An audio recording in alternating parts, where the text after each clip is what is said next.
Good afternoon, world. This is Red coming at you with episode number 4. That's right, number 4 of the topic of bees.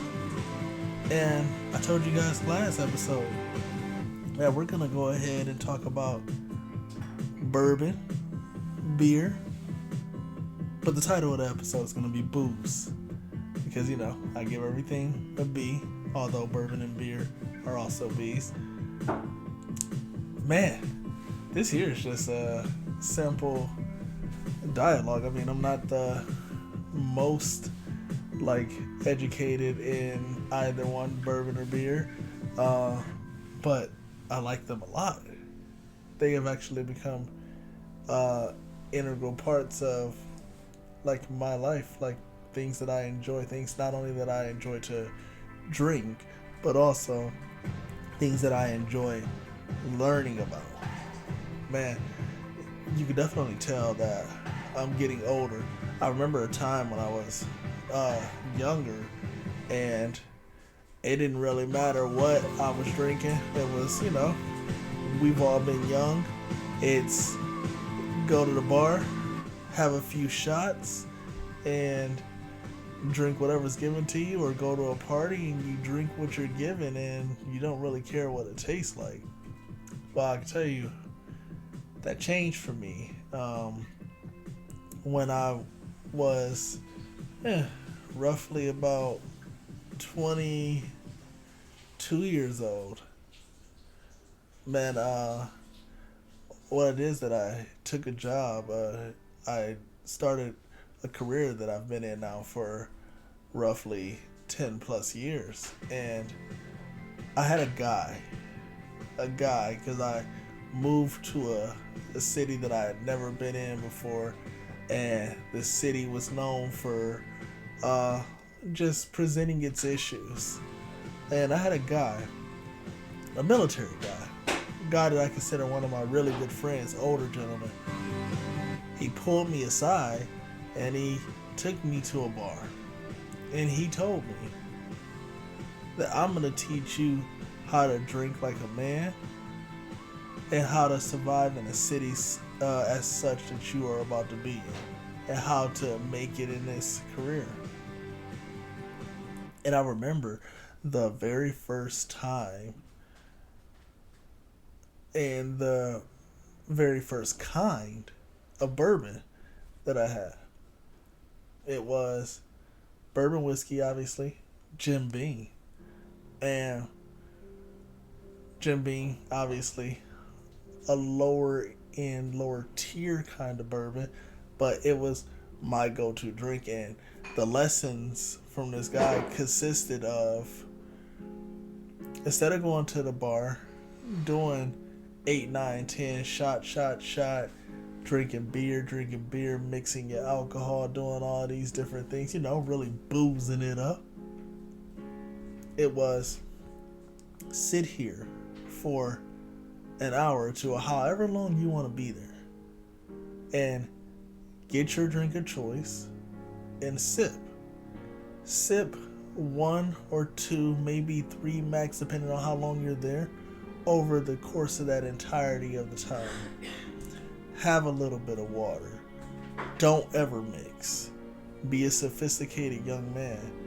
Have conversations with people. Get to know who it is that you are in a company with. And it sounds pretty simple, but for a young man like myself, I never really understood that concept. I always, a lot of us, we get so antsy that we just have to be doing something, that you never really sit down and understand the concept of sit back, sip, enjoy, converse. You don't always have to be doing something. You could just be listening. You could be just observing. You could just be having a good time doing something else outside of just throwing all these things back, putting yourself at risk of harming yourself and others when you decide to get behind the wheel, So Jim Beam was my drink of choice. My man's drink of choice was Crown Royal.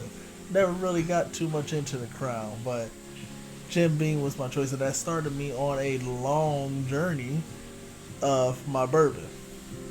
Now, a few things about bourbon that I've learned over the years, because I've gone from just drinking bourbon to studying it, to doing tours of distilleries, to contemplating getting in the business of making my own bourbon. And obviously all the logistics that go into something like that.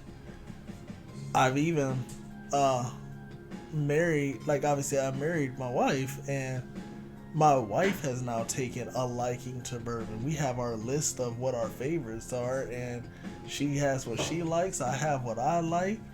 I've gotten a lot of my friends, a lot of like my associates into not only understanding the art of drinking bourbon, but also having their favorites, being able distinctly to decipher what it is that they're drinking, how they should drink it, etc. But for those that don't understand the difference between bourbon and whiskey, first off, every bourbon is a whiskey. Every whiskey is not a bourbon. But to be a bourbon by the rules, the whiskey must be made and aged in the U.S. A lot of people don't really know that. It should be made from a mash that has 51% corn. So in order for it to be a bourbon, it has to, the majority ingredient has to be corn. So that's why it's 51%, because 50%, that's half. That's not a majority. So 51% at minimum of corn. It needs to be distilled to a proof no higher than 159, which those that don't understand what that means or what that is, when you pick up your bottle of alcohol and it gives you the proof or the percentage of alcohol, that's what that is. So you're talking about 100 proof is 50% alcohol. 160 proof is 80% alcohol. Like, that's what this is talking about, is that it must be distilled to a proof no higher than 159. So 79.5% of alcohol.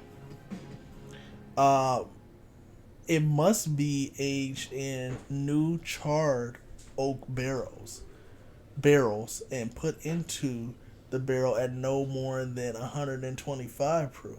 So by the time you get through the process of getting your bourbon started, once you put it in the barrel, because remember, you can start it at no higher than 159. It has to be down to 125 proof at that point, which, doing the math, what's half of 125? I think that's 62.5% alcohol.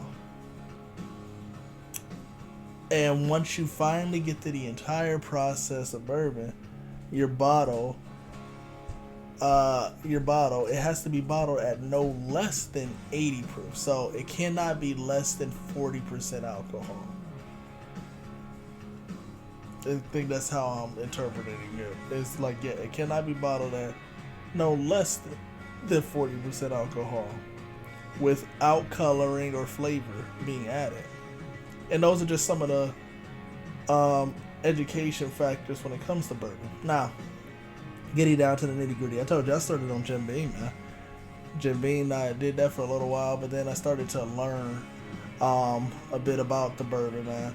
And as I said, I've been to several distilleries now. I've done the Kentucky Bourbon Trail with the wife. I've ventured through a lot of different bourbons. In my lifetime, I've probably at least tasted, give myself a generous number, probably somewhere over 80 plus kinds of bourbon, just wanting to figure out what it is that I like, what it is that I'm tasting, how can I come up with and comprise a list of things that I prefer. So I'm going to give you guys my top 5 list of bourbon, and we're going to start at number 5 and work our way down or up to the best at number 1. So Huh. Number five. Let me see here. Thinking about it because I obviously my top three are just easily solidified, and obviously your top five are always subject to change. But I'm gonna give you uh Wild Turkey Rare Breed. It's probably my number five. And why is that my number five? Because I mean that's one of those very potent ones. You get a lot of flavor there, but that's one you sit down, you take a sip of it, and that'll give you a little burn going down. As the old saying goes, it puts a little hair on your chest for sure. That's one that, ironically enough, the wife is hit or miss with. That's not one of her favorites, which is why it's probably number five on my list because I don't get it nearly as much. Number four. Number four, and this is kind of where my taste kind of aligned very similar with my scotch a little bit, but Burning Chair, I believe is what it's called.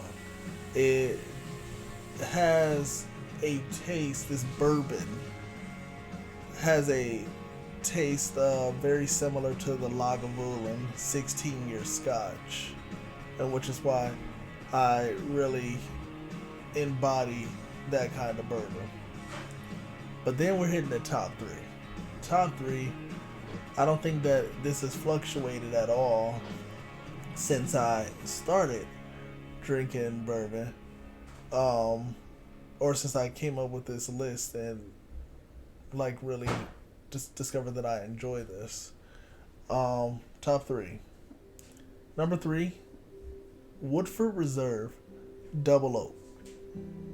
Now, Woodford makes a phenomenal bourbon. It pairs very well with a multitude of different foods and sweets, chocolates, etc. But that double oaked, there's something about that extra oak flavor that provides. It is a very smooth finish. And it tastes, literally just tastes really good. Like, I can sit there and sip that all day. Number two. And number two on my list is my wife's number one on her list. But that's gonna be Basil Hayden. And ironically enough, some of my friends that I've gotten into bourbon, a lot of them actually like Basil Hayden as their number one.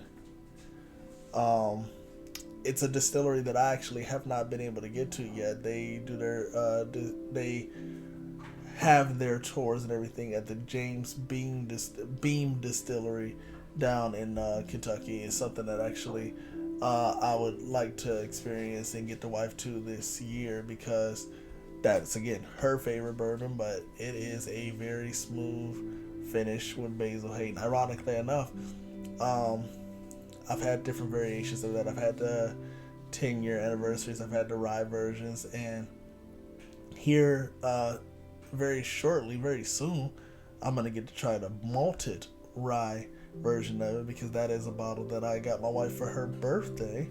And we are both really excited to try it. We haven't tried it. It's been a little while because we're about to have our second kid. So obviously that's a no-no. So once my kid gets here, we're gonna give this old Basil Hayden malted rye a good try. But the number one bourbon for me, obviously everyone's list is different. Angel's Envy. From the design of the bottle to the taste of the bourbon to the way that it pairs, like they are very. I think I tend to find it pairs better with the white and the milk chocolates more than it does the dark chocolate, but it pairs very well with that. You can pair that with even some fruit, obviously you can pair that with your steaks and stuff like that. But Angel's Envy is a very smooth tasting, very delicious bourbon. It's one that, given a choice, of all bourbons, that's the one that I'm gonna buy. That's the one I'm gonna request. That's the one that, because I play chess. That's the one that I'm gonna sit down over a game of chess and I can sip and just enjoy like my conquest of trying to checkmate you. You know, Angel's Envy is my thing. I did get to go to their distillery, and it is a beautiful distillery that they have in Kentucky. They have beautiful touring area where you can sample the drinks, and their process is just phenomenal. I think it's something, man. Really seeing the bourbon at its infancy in the mash form, it is kind of cool to like see like that whole process and everything. But that's what I got for bourbon. Obviously, everyone's list is going to be different. So I would love for you guys listening to comment, shoot me your list.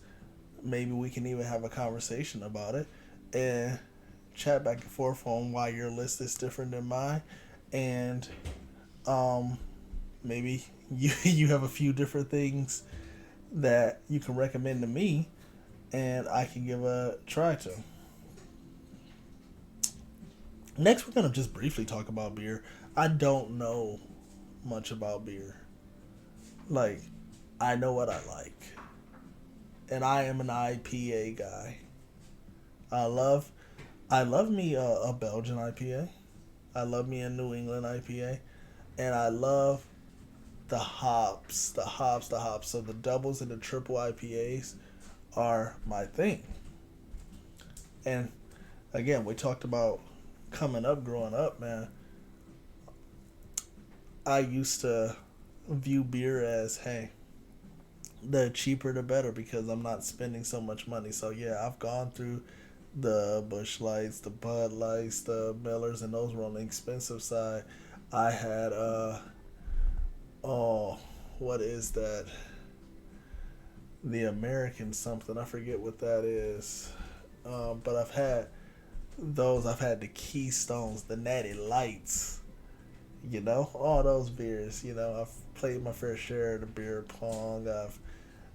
I've shotgun my fair share. You know, did all those things. But when you're talking about the taste and the enjoyment of beer, the ones that I named, the Belgians, the New Englands, the hops of the doubles and the triples, are just a phenomenal tasting beer for me. That is also something that probably more likely is that the wife and I have talked, and we are going to be considering brewing our own beer. We've started looking into the process, kind of studying it, but we're actually going to give that a shot, give that a try.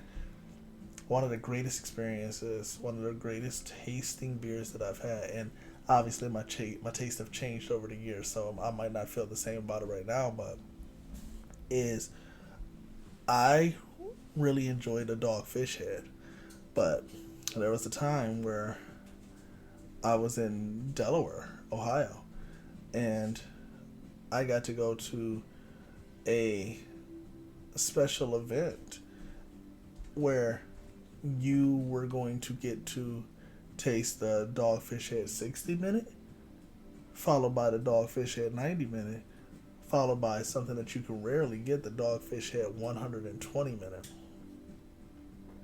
And you know, they pour you the pints of the 60 and the pints of the 90, and those are tasting good. But it's a really small pour of the 120. And at the time, I didn't understand why, because I'm like, man, I'm paying this money for this event, man. Give me the full pint. Nah. That boy pack a punch. That IPA was strong. And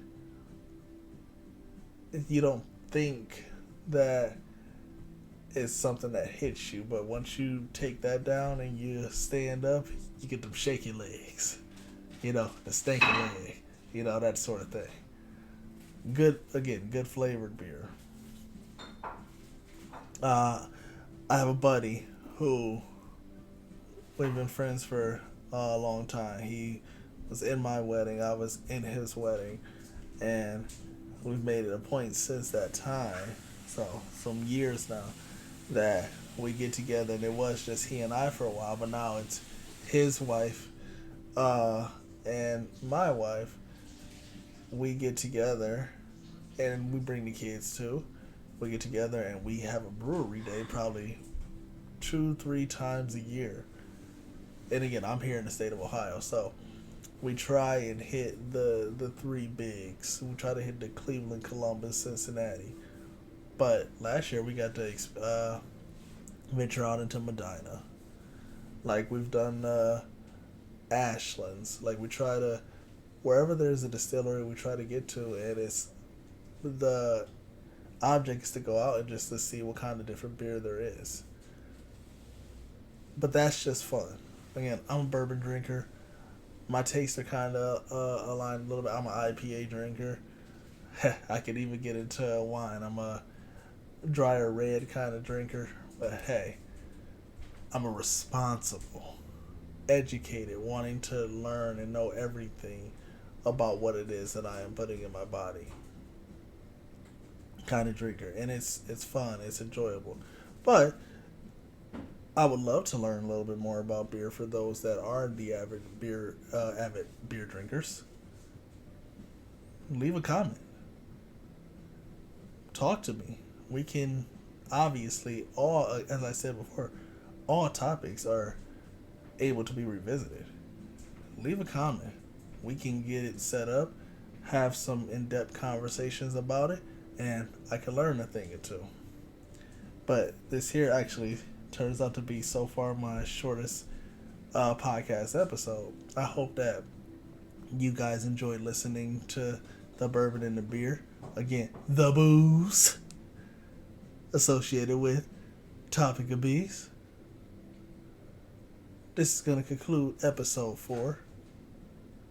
Please leave a comment. I will pay attention to it. Until next time, enjoy your day.